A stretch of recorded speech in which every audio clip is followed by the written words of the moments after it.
ரொம்ப நாளைக்கு அப்புறம் சிஎஸ் ரேங்க் விளையாடுறோம். ஒரு மேட்ச்சில் 1v3 3 டைம் பண்ணியிருக்கணும் மக்களே. பாருங்கள், இது ஃபஸ்ட் ரவுண்டு. தரமாக ஒரு ஹெட்செட் வாங்கிட்டான். அவன் கொடுத்துருக்குறான் உட்காந்து போட்டு. இவன் மட்டும் பாருங்கள் 3 டைம் வந்துட்டு அடி வாங்குவான்.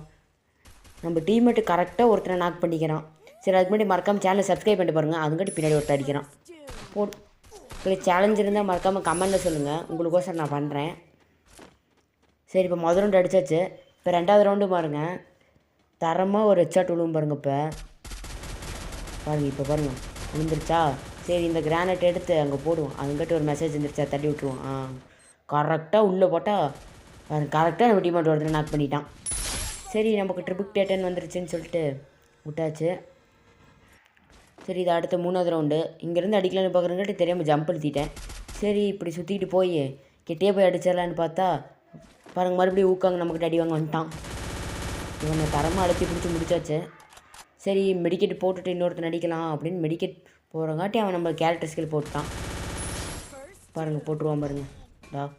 சரி, கிரானைட்டை தூக்கி போடுவோம். கிரானைட் இல்லை, ஃப்ளாஷ். சரி, அதை போட்டோன்னே இவன் நம்மளை அடிக்க ஆரம்பிச்சிட்டான் இன்னும். சரி, ஒரு தரமாக ஹெட்செட் போட்டுச்சு. 3வது நான் ரொம்ப நேரமாக தொலைவானேன். அப்புறம் தான் திடீர்னு இந்த கண்டெய்னருக்குள்ளே உட்காந்துக்கிட்டான்னு. அவன் அடிக்கலான்னு பார்த்தா உள்ளே உட்காந்துக்கிட்டான். சரி, இப்படி போய் அடிக்கலாம் போக அங்கிட்ட கிரானைட் தூக்கி போடுறான். சரி, உள்ளே போய் உட்காந்துக்குவான். இப்போ வெளியே வந்து தரமாக ஒரு ஹெட்ஷாட் அடிக்கிறான். அவனுக்கு ஹெட்ஷாட் விழுந்துட்டான். சாவில் ஐயோ நம்மளே அடிக்க ஆரம்பிச்சிட்டான். சரி, இங்கே நிற்போம். அவன் ஜோன்லேயே செத்து போயிடுவான். சொன்னதால் அவன் ஜோன்லேயே செத்து போயிடுவானே. ஓகே மக்களே, தேங்க்ஸ் ஃபார் வாட்சிங். இந்த மாதிரி கண்டென்ட் வேணுன்னா மறக்காமல் சேனலை சப்ஸ்கிரைப் பண்ணிட்டு பாருங்கள்.